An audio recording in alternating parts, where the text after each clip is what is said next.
Hello aspirants, looking at editorials and question bank for 5th November 2016. The first editorial in the Hindu newspaper today is still unwieldy but just in time. So this is regarding the GST decisions which have been taken by the GST Council presently, which we have discussed in news. So that was the goods and services tax. What will be the rates of taxes? So the 4 slabs which have been decided. So we have discussed this in news yesterday. So this is the editorial today talking about how these standard rates which have been decided, which were 12%, 18%, which are the standard rates for GST, plus the highest slab which was earlier proposed to be 26% has come to 28% now, and the 4% slab has not yet been decided on, which was only for gold. So that decision has not yet been taken, and the lowest slab 6% slab has now come to 5%. So majority of the commodities would be taxed at 12% and 18%. So that has remained unchanged, but a little compromise on the highest taxation rate been increased and the lowest taxation rate be decreased. So those demands have been accepted. So food grains and all essential items would be put into which constitute half of the consumer price index, which will be put into the exempted category. So there will be zero taxation on them under GST. So this is also important because indirect tax is paid by all, whether he is a rich person or a poor person. So that taxation rate is same. In direct taxes we see, this is an indirect tax. In direct taxes we see that the taxation rates are different. Some section of the majority of the section of the population rather is exempted from taxes, and as the income slab increases, the taxation rate also increases. So that is what is seen in direct taxes, but indirect taxes this cannot take place. Everybody is taxed at the same rate. So that is why it is said to be a tax on the poor. Indirect tax is regressive tax. Regressive means as the income increases, the percentage of tax should be equivalent to that. So it should be in percentage form. But in percentage form, then for a rich person, that person is paying say 30% of tax, and whatever rate it may be, but based on his income, it is a minuscule amount. It will be 0.001%. But for a very poor person, it may be 30% or 10% of his income too. So amount of taxes which he pays. So that is what is seen. That is why it is called regressive tax. It is taxing poor at a very high percentage and rich at a very low percentage. So progressive tax is as the income increases, taxation rate increases. Regressive means as income increases, taxation rate decreases. So indirect tax, this is what happens. So indirect tax is inherently regressive. So that's why indirect tax, this should not be there for essential commodities which the poor people are also dependent on, will eventually buy. So that is the reason why these categories have been exempted. And also another thing written is inflation is a tax on the poor. So if inflation occurs, then poor are the major people to bear the brunt, because they have to bring out more money, fork out more money for these commodities which they'll buy. So these are the reasons why these commodities have been kept out of GST. They have taxed at zero rate. The editorial also argues that these multiple taxation rates also make GST complicated. Rather, it should be simplified system making tax compliance possible. So that is another case. Also, corporate lobbying would start, which would result in putting pressure on the government to have the lowest tax rates for their commodities.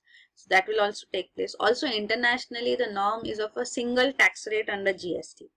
But in India, that has not been possible. So the editorial argues that there should be a time frame set, that over a period of time, the taxation rates would be brought closer to each other and eventually merged.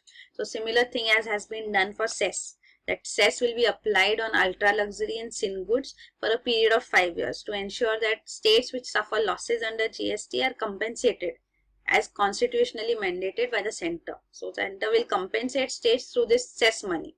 So the cess which has been imposed how will that be imposed is a question, because GST is a value added tax. So at every stage tax is imposed and then reimbursement is provided for the money which has already been collected at later stages, so by the government. So this cess which will be imposed, will it be imposed at the end use of the product, that is at the point of sale, or will that also be value added?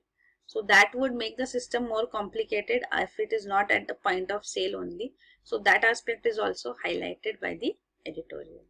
So that is about it. It says still unwieldy, it's still complicated, but at least in time to ensure that the deadline April 1, 2017 for imposing GST is met.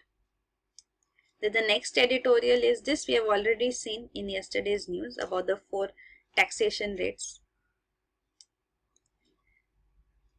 Ominous curve on media freedom. So this is regarding the Hindi television channel NDTV India has been asked to be taken off air for 24 hours on November 9. So this is for the charges which have been framed against it by the government, the Ministry of Information and Broadcasting, which says that the channel telecasted developments relating to the terrorist attack on Pathankot Air Force in January 2016. So it gave these information regarding, insensitive information regarding the situation, so that compromised the safety of military personnel and civilians, and the operation could have been severely affected. So based on these aspects, the NDTV India channel has been penalized. So now the editorial argues against this decision, because it says that such a decision needs to be taken by an independent body. So there is a News Broadcasters Association which is had set up the News Broadcasting Standards Authority. So this is an authority which is headed by a former Supreme Court judge. So it is an independent panel which can give an unbiased viewpoint on the allegation which is there and take action. But the government has resorted to a new rule which has been introduced in June 2015, so that it can impose a blanket ban on all live coverage on anti-terrorist operations until it ends.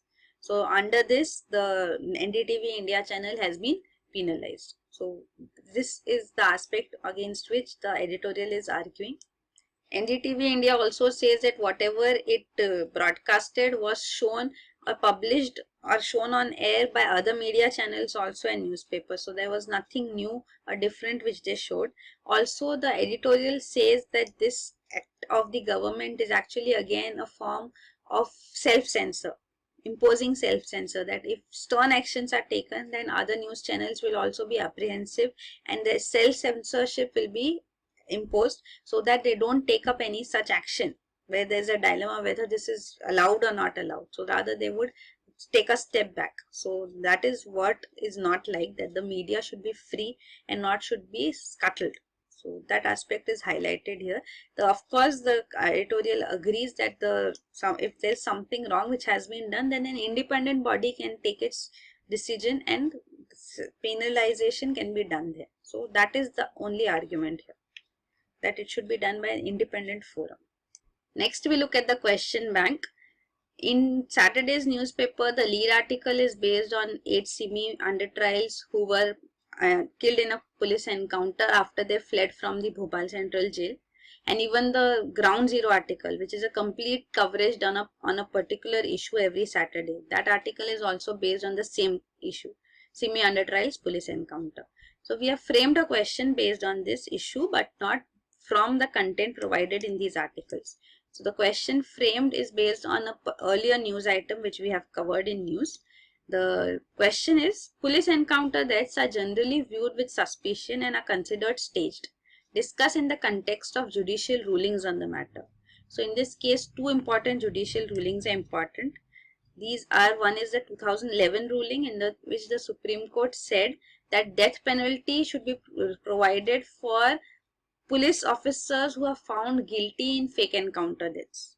So means this should be treated as rarest of the rare case, and this should be the punishment for them, death penalty. And another ruling is in 2014 in which Supreme Court framed guidelines. There is a list of 16 guidelines in cases of police encounter deaths, that written tip-off any provided regarding a person or a criminal has to be written down. So entire procedure of police encounter has been detailed out here, how post-mortem should be conducted and everything. Medical aid be provided to them. And of course, one significant part of these guidelines is that mandatory investigation is required in all cases of police encounters. To ensure that it is not a fake encounter but rather a genuine one, an independent inquiry is essential. So this will ensure that the faith of the people in the police will be restored, that police does not undertake fake encounters but encounters are genuine. So this is the point put forth. The Supreme Court, as recently as in 2016, July 2016, when it was hearing a case on alleged fake encounters by the army and the police in Manipur, where even AFSPA is in force, Armed Forces Special Powers Act. So it said that it does not matter whether the victim is a common person, a militant or a terrorist. Nor does it matter whether the aggressor is a common person or the state, that is the police. The law is same for both and is equally applicable to both. So there is a requirement, this is an essential requirement in a democracy. So fake encounters cannot be allowed. So that is the aspect which needs to be highlighted. Even the 2011 case was a case where policemen were used as contract killers.